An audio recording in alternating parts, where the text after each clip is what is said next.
Matt Lenihan for Boxing Social in association with Empire Fight Store. Delighted as always to be joined by Gareth A. Davies. Gareth, I feel like it's been a while. We normally have a little weekly catch up. I think we've missed a couple, but it's good to see you. How's things? How was the bare knuckle show? Very good. I mean, that was no, it wasn't bare knuckle. That was a few weeks back. Um, Where were you at the weekend then? I was at Crypto Fight Of Night course, with Roy Jones Jr. and Chris Cyborg. that's what I meant. Yeah, sorry, getting them confused. Brilliant to watch Roy Jones Jr. walk out, or actually walk out Tony Lightning, the youngest pro in the UK, Yeah, 17 years old he is, and Roy to rap. I mean, it's amazing that Roy loves coming to the UK and loves being around British boxers, yeah, um, because you have to take a moment and pause and just remember that he was the best in the world. Literally can make a case in being the number one boxer in the world 24 odd years ago. And also, he went from middleweight to heavyweight as a world champion. hmm, And he also belongs in the Hall of Fame. And he was a showboater who had finality on the end of his showboating. yeah. He's a lot of boxers who I speak to when I ask them who their pound for pound number one is. His name crops up an awful You're lot. talking about all time, aren't you? Yeah, in the number Yeah. one in the whole spot, and I've had the privilege of sitting down with him for half an hour on a couple of occasions, and when he speaks, it's like I don't know, you're just locked in. He's a good guy, and yeah, what a fighter. And Um, what humility, by the way. yes, 100%. Humility, simplicity, and every boxer that works with him, even young Tony, 17 years old, starts to ape his moves, starts to copy the moves that he used to make. It's hard not to when you got a guy like that, and you're like, well, what did he do? I mean, not everyone can do it. That's the problem, but No, no, very few. yeah, on one hand, probably. Look, it was an interesting weekend of boxing. There's a few things to go through. I want to start with Billum Smith, the stadium at Selhurst Park. I thought it was a comfortable points victory over Richard Riakporhe. Chris Billum Smith, saying to Shane McGuigan, he does all the fundamentals, the basics, like very, very well. And if you're not on your game, and he can take a punch as well by the look of his face, and marked up well, but he won the fight comfortably. What have you seen from it? I know you were busy working, but have you seen the highlights of it? And what do you make of Yeah, it? I've seen it. I've watched it. I've watched it. I've watched the Whitaker performance. I've watched Isaac Chamberlain, Jack Massey. I've caught up with Liam Parrow's victory. I've Yeah, watched Tank Davis and Frank Martin. I'm sure you'll want to talk about that as well. well, Those are the highlights of the weekend, really. Um, and by the way, I just want to add as well, Chris Cyborg in London making her debut on that card as well was brilliant for me to be around those two legends in the fight hotel for 3 days because she's a very humble person. She's won the Grand Slam of mixed martial arts, yeah, all the belts. So it's true. just extraordinary. And it's extraordinary that people want to come here to be involved in it. And Crypto and Fight Night brought their event here because it matters to be in London. It's as simple as that. So it's great to be a part of that. I mean, listen, if not, I'd have been at Selhurst Park, and I was booked up early to do that. So that's why I was there. But um, Billum Smith, I mean, overachiever in the kindest possible way, in the way that you might describe and I was working with Anthony Croller on Saturday night as well, what Anthony Croller achieved, into his early 30s with the Ricky Burns, the Lomachenko fight, the Darlis Perez, the Ismael Barroso, the becoming a world champion, WBA lightweight champion, where in his mid to late 20s, you'd never have expected him to do that. You could put Tony Bellew. Adi Oladipo mentioned Tony Bellew as well. I don't like calling people overachievers, but I mean it in terms of I know where you're coming from when you say that. It's not a disrespect. It's more of a there wasn't that expectation. I don't think of an Anthony exactly, Davies when he's better. exactly. Yeah, they didn't come up as the Olympic gold medalists that won this and won that, and they were perceived as being this and that, and they weren't all the ways the dog given the bone. They had to scrap for their bone, and once they got hold of it, like a Rottweiler, not letting go of it. And I think, gentleman that he is, not a Rottweiler, Chris Billum Smith has proven since he lost a split decision to Richard Riakporhe 5 years ago, and it wasn't a world title on the line. He's had 10 fights and he's really progressed. You mentioned Shane McGuigan as well, and I think he's pivotal in the success of Billum Smith because I think he's such a cool, calm head and has a very clean view on how his boxers want to do things strategically, emotionally, mentally. And I think they played the underdog card very well in the build-up. Yeah. And he played, because I was down in Bournemouth, by the way, earlier last week doing a podcast with a chap called Dodge Woodall called not Interesting Lives, Eventful Lives. I did his podcast with him. It was really interesting, very interesting to go down there. And I was down in Bournemouth for 2 days, and while it was raining everywhere else, it was sunny in Bournemouth. I had a bike ride. I went on the sea, paddleboarding Monday, Tuesday. And I just thought, I don't like this. Billum Smith's being fed to the wolves at Crystal Palace. At home for Richard Riakporhe, he's going to have, he's going to have his back against the wall. He's got great support in Bournemouth. Why isn't it down here in the arena or outside in a stadium somewhere? But he proved me wrong. I've picked against him twice now and been wrong. I was wrong against Lawrence Coley. Look what he did there. And this was a similarly difficult task. But he's got an engine. As you said, he's got toughness, a great chin, a work rate.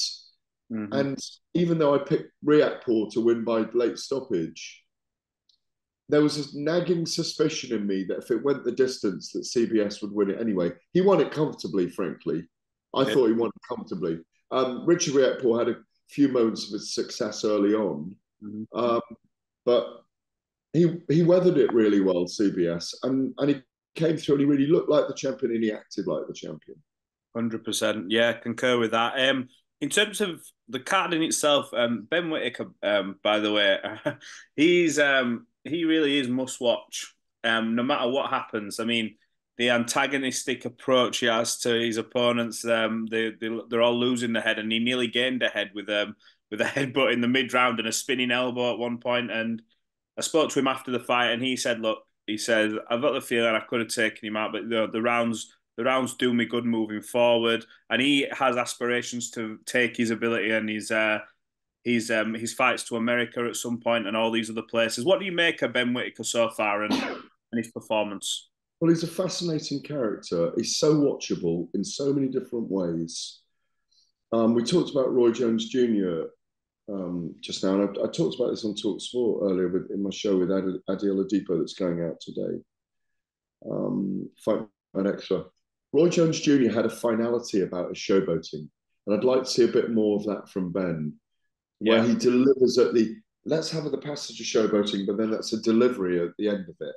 Let's not it be showboating for showboating's sake. Let's open up the door with that showboating and hit them with a huge right hand or with a left to the body that cripples them, that doubles them up.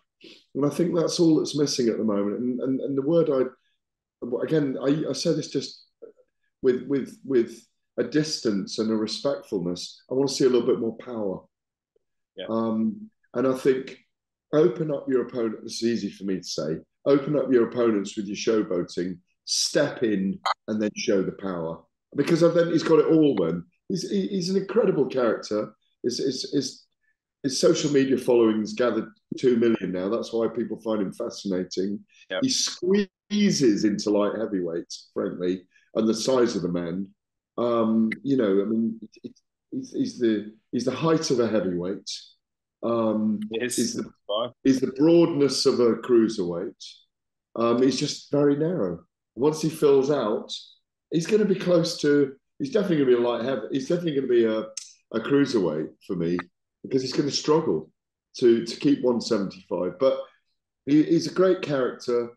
There will be more frustrating opponents down the line, frustrated as well. But he got the job done. The big thing for me is I want to see his step in power a little bit more. Yeah, a bit like I suppose it's always strange when you compare. Like, I'm not talking about them as fighters, but when you look at a Prince Naseem, who was probably the biggest showboat we've ever seen and one of the standard bearers for bringing entertainment to boxing, but he had that that power where if you didn't belong in there with him, it's going to end. And he did the showboating, but there was that final exclamation mark in a lot of his performances. And I get, is that what you're trying to allude to with Ben? Like, do all that, but you know, put Do it for a reason. Do yeah, it for a reason, not just to entertain us with the beautiful movement that he can create.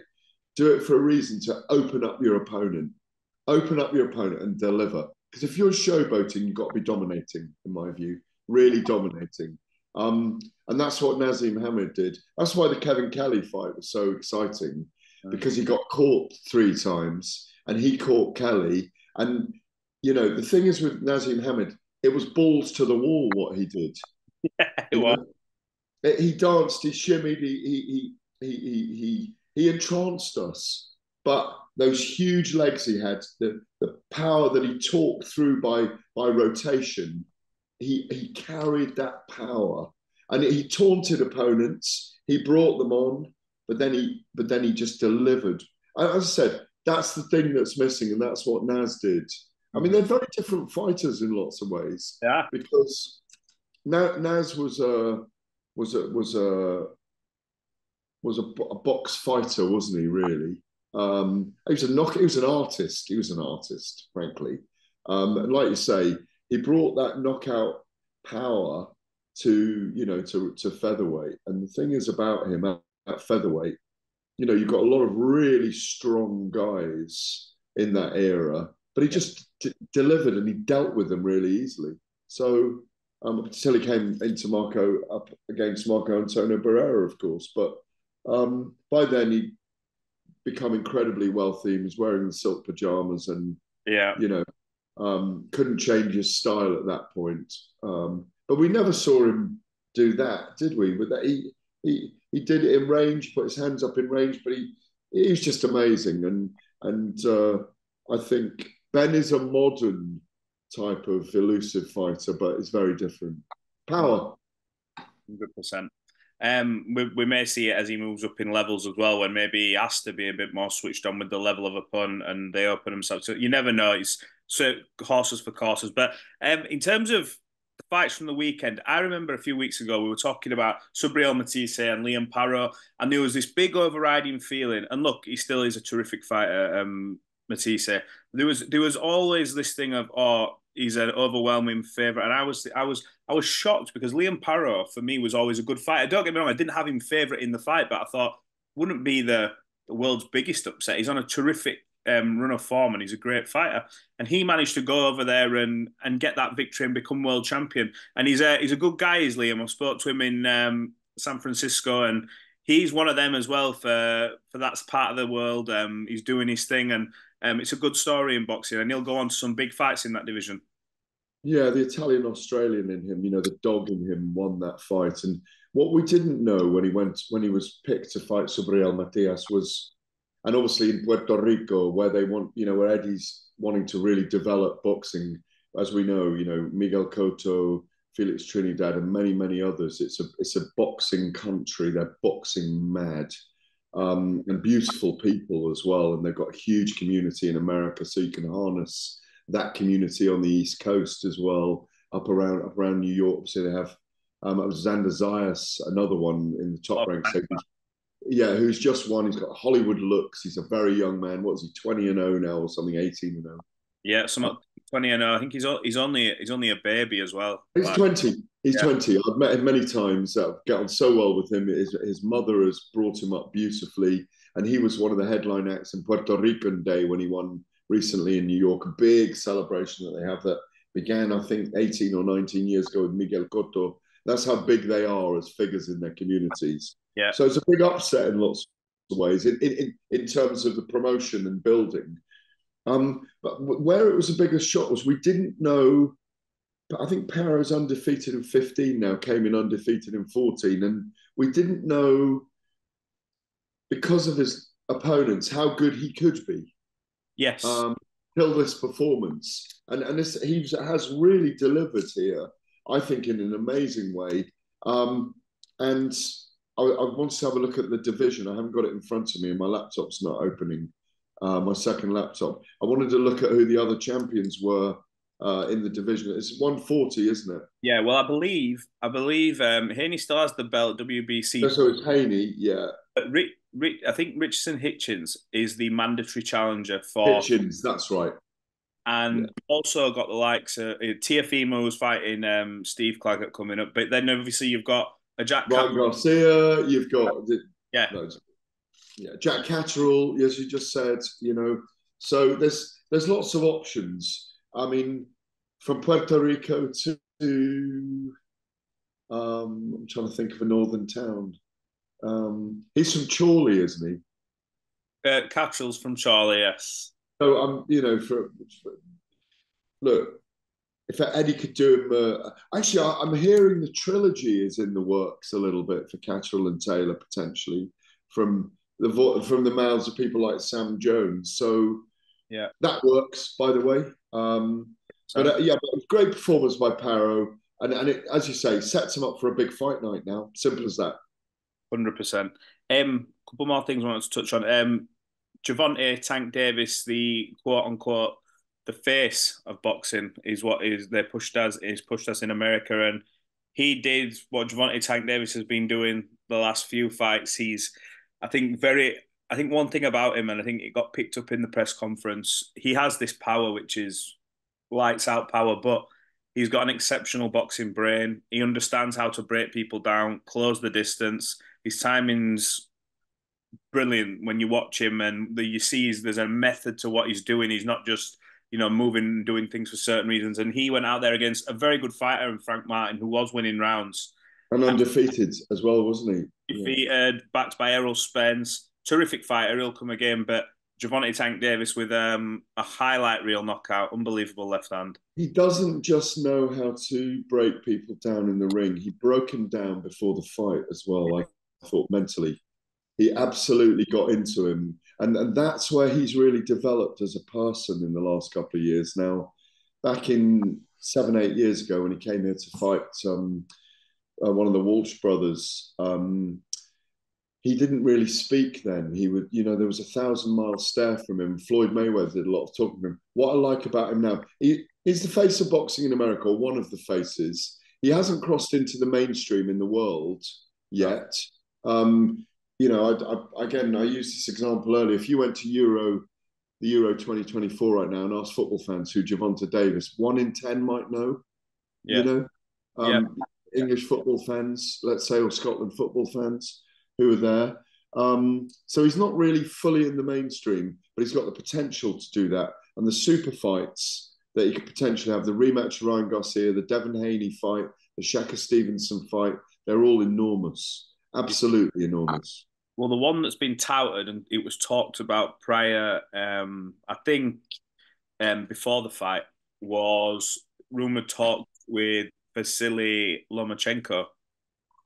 When you look, obviously, Lomachenko, I think a lot of people had doubts over him before his last fight against Kambosos, but I don't know how much you can gauge from that because with no disrespect, Lomachenko, I believe, is on such a high level in terms of skills to compare him with Kambosos. But I think that fight right now would be very interesting. You've got Tank who's reaching his peak, and you've got Lomachenko who is still at an incredible level, and it's a big fight for boxing.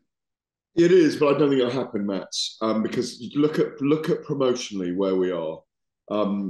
Top Rank has Shaka Stevenson and Vasyl Lomachenko, so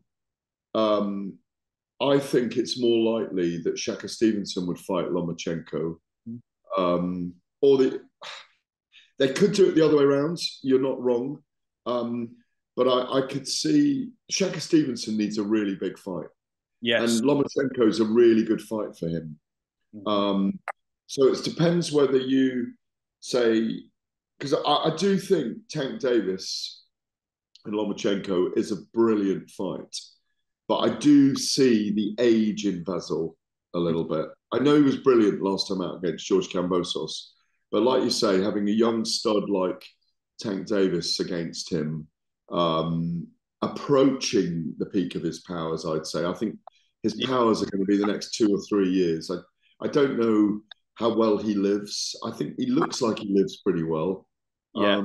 But we know that he's got history in terms of his background, how he grew up, and all those things. And I hope he doesn't implode. I think he's amazing. Um, but I could see Bob Arum deciding that he wants Shaka Stevenson to fight Loma next because they're in the same stable. Yeah. But they might do it the other way around, where Loma fights Tank and then he fights Shaka, and then they make the comparison and then both meet. It's a good call. What do you make of? Have you seen the ongoing sort of back and forth between him and obviously his old promoter Floyd Mayweather? Have you been watching that and how that's unfolded? Floyd was uploading, I believe, a post that said the fight with Gervonta's fight was cancelled and telling everyone to watch the UFC. And the back and forth. It's sad to see, isn't it, when you see them, going at it. I suppose for me, I don't like to do resentment live on social media. I don't like it when other people do it particularly, and I certainly wouldn't get involved in it. And it's a shame to see it. 100%. The Saudi league that's been proposed that we're hearing about, where His Excellency and obviously the group in Saudi Arabia, they were looking at creating a league where the promoters come together and they get the best fighters from X amount of divisions and get them all to fight each other. Now, Saudi's obviously got a track record of when they want things to happen, making it happen. What's your thoughts on that concept of having a league for boxing and getting all these big fights on? Good idea? Well, we don't know it's happening. That was just a story. There were no quotes, by the way. So everyone driving ahead and saying, "Oh, this is happening," I don't know about it. Yeah. You know. So, and there've been no comments from anyone about it. No validation from the Saudi Arabians, from the GEA, from His Excellency Turkey Al Sheikh. There was no comment about it at the time. The Reuters story that went wild, saying there was 4 or 5 billion going to be invested. I've not heard that figure at all anywhere. And I do have links with, obviously, and I do speak to people and the PRs involved in this and the promoters and so on. What we have seen so far is that we've almost seen a league created for the heavyweight division, and we know who the top 20 in the world are. League, I don't know if that's going to be the right way. Maybe tournaments might work. Yeah. But, having been in press briefings with His Excellency as well as you have been, I'm pretty sure that's right. You have, yeah? I wasn't. No, and again, Chatham House rules here. They weren't particularly for public attention, but just to show the intention. They want to create champions in every weight division that people are aware of. They want to create a homogeneity across the sport. All these things are good for the sport. We don't have a world governing body, and I see it as that almost, that if we can get into the major weight divisions, the knowledge we now have of the heavyweight division and the aspiration to get all the fights made, I think that's what we can hope for. I don't see everyone under one banner unless they're creating it as a world governing body almost, which is what we need for the sport. So I don't want to do is speculate on speculation. Because as you go and read that Reuters story, I'm a journalist, remember? I read that story. I didn't write anything about it. I read that story. There wasn't a quote in it. There wasn't a verification in it. There was no comment from anybody. So I think someone's put two and two together and come up with 9. Yeah. Yeah. But I do think we might see, if it continues, what's happened with the heavyweight division. We could almost sit here and name our top 20 right now, you and I. Yeah. Yeah, 100%. Last one from me. Tyson Fury has uploaded a post to social media. I think the first we've heard of him, aside from that, obviously, the ridiculous leaked video that came out, which someone managed to post. But look, he's back in the gym. He was hitting the bag. And he says, and look, he's back. He's going to be fighting on December the 21st. Good to hear from him. Seems in good spirits, ready to rock and roll. And he's got an opportunity to do something else now and avenge a loss. Yeah, I mean, I'll go back to obviously he was out on a night out, and I know it doesn't. We've all been on a night out, and I can't remember crawling on my hands and knees. And I had a little giggle as well because there was a funniness about it, but at the same time, he's gone out for a drink. He's had a blowout. He's been in camp for months and months and months. Good months. Yeah. Why do people have to film these things and put them out? It's disgusting. There's no need to do it. And people say, oh, you're fanboying Tyson Fury. There's no need to do it. If I'd seen it or you'd seen it and we'd been a member of the public and a boxing fan, you'd have gone, right, let's get him in his cab. Let's get him home. Where are you going, mate? Do you know what I mean? Here's 20 quid. Oh, you live around the corner. You wouldn't, you don't do that. Everyone's had a night out where they're staggering home. So, maybe he shouldn't be doing it as a full-time athlete, but everyone has a blowout at some point. And, it's a shame. And it wasn't like there was no aggression from him when he was being walked out of the bar. It was more, where am I going now? He had a drink. He didn't feel very well afterwards. End of, Just had a night out. I watched it and I'm just in like, Morecambe. It was in Morecambe, wasn't it, as well? and I was like, he's not doing it wrong. Why do people feel the need? And I thought it's just the day and age we're in. I just thought if that's what it's come to, it's pretty sad. Like, It is sad. And the thing is, Matt, my only concern was, is he okay mentally? Yes, 100%. And I spoke to his members of his team, promotional team, and they said, yeah, he's absolutely fine. He's gone out he's gone out, he's had a blowout. And he's in his own town. It's not like he's gone miles away. He's gone for a wander.